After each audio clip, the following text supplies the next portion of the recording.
나는 8살, 꼬리는 생후 2달이었다. 겨울방학이 한창이던 어느 날 골목길 구석에 버려진 듯 떨고 있는 작은 강아지를 우연히 보게 됐다. 온몸이 흙투성이었고 앙상한 갈비뼈가 눈에 띌 정도로 말라 있었지만 이상하게도 꼬리만은 힘차게 흔들고 있었다.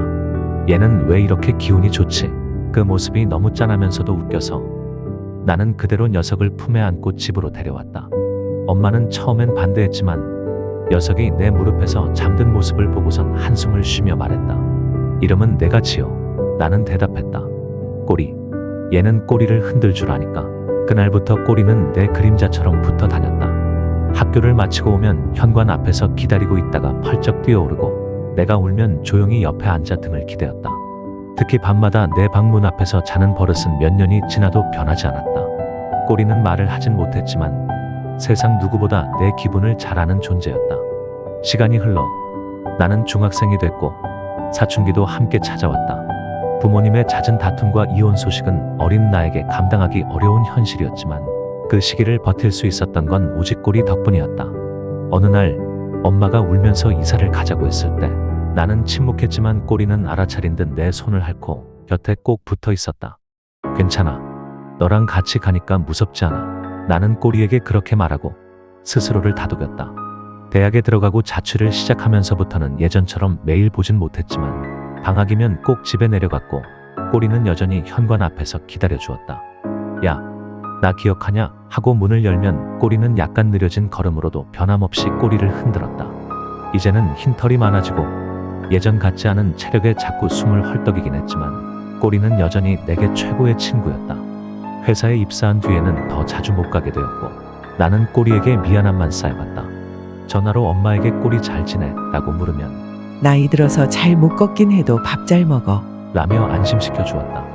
그러다 어느 날 엄마에게서 한 통의 전화가 걸려왔다. 꼬리가 좀 위독한 것 같아. 나는 그 말을 듣자마자 이를 접고 밤기차를 타고 내려갔다. 꼬리는 그날따라 유난히 조용했고 눈빛이 무언가 말하고 싶은 듯 깊었다. 숨을 쉬는 것도 힘들어 보였다. 나는 녀석을 조심스레 안고 조용히 말했다. 꼬리야, 나왔어. 우리 꼬리야, 조금만 더 버텨줘. 그날 밤 나는 꼬리 옆에서 한숨도 자지 못했다. 작은 숨소리 하나에도 깨어났고 꼬리가 고개를 들었다 내릴 때마다 가슴이 철렁거렸다. 새벽 3시쯤이었을까? 갑자기 꼬리가 힘겹게 일어나더니 휘청이며 내 쪽으로 천천히 다가왔다. 나는 얼른 몸을 일으켜 그 녀석을 안으려 했지만 꼬리는 조심스럽게 내 손등 위에 얼굴을 툭 올렸다.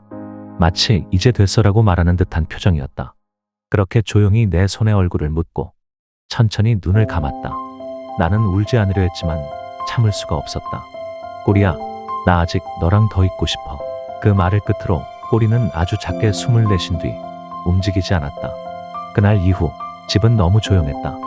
현관문을 열어도 달려오는 발소리는 없었고 방문 앞을 지키는 그림자도 사라졌다. 나는 침대에 앉아 한참을 멍하니 있다가 꼬리가 마지막으로 머문 그 자리를 정리하기로 했다. 꼬리가 평소 좋아하던 담요를 들춰보던 순간 무언가 딱딱한 상자가 손에 닿았다. 낡은 나무 상자. 뚜껑을 여는 데는 시간이 오래 걸리지 않았다. 상자 안엔 몇 가지 물건들이 들어있었다. 작은 노란 공, 이가 다 다른 플라스틱 뼈다귀, 내가 초등학생 때 신던 양말 한 짝, 그리고 내가 꼬리와 함께 찍은 어릴 적 사진. 그리고 그 안에 꼬리가 평소 품고 자던 인형 곰돌이 한 마리가 있었다. 곰돌이 목엔 색바랜 리본이 묶여 있었는데 거기엔 내가 초등학생 때 삐뚤빼뚤한 글씨로 썼던 메모가 붙어 있었다. 꼬리야, 나 없어도 잘 자. 난 내가 있어서 무섭지 않아. 그 글을 보는 순간 나는 눈물을 참지 못하고 와락 울어버렸다. 그제야 알았다. 꼬리는 내가 힘들 때 내가 한 말과 행동을 전부 기억하고 있었고 자기만의 방식으로 그걸 소중히 간직하고 있었던 거다. 말도 못하고 손도 못 쓰는 녀석이 자신이 할 수 있는 전부를 다해 나를 기억하고 위로하고 사랑했던 거였다. 그 작은 상자 하나에 담긴 기억들이 나를 완전히 무너뜨렸다. 며칠 후 꼬리를 뒷산에 묻어주러 가던 날 하늘은 무서울 정도로 맑았고 바람은 살랑살랑 불었다. 나는 마지막으로 꼬리에게 말했다. 꼬리야, 넌 평생 내 가장 좋은 친구였어. 그리고 고마워. 내가 있어서 난 혼자였던 적이 없었어. 나는 자주 그 상자를 꺼내본다. 누군가 사랑을 말로 하지 않아도 마음으로 전할 수 있다는 걸. 꼬리는 내게 가르쳐줬다. 지금도 나는 누군가에게 상처받고 외로운 날엔 이렇게 생각한다. 꼬리라면 지금 내 옆에 조용히 앉아 있었겠지. 그리고 그 생각 하나로 다시 웃어본다.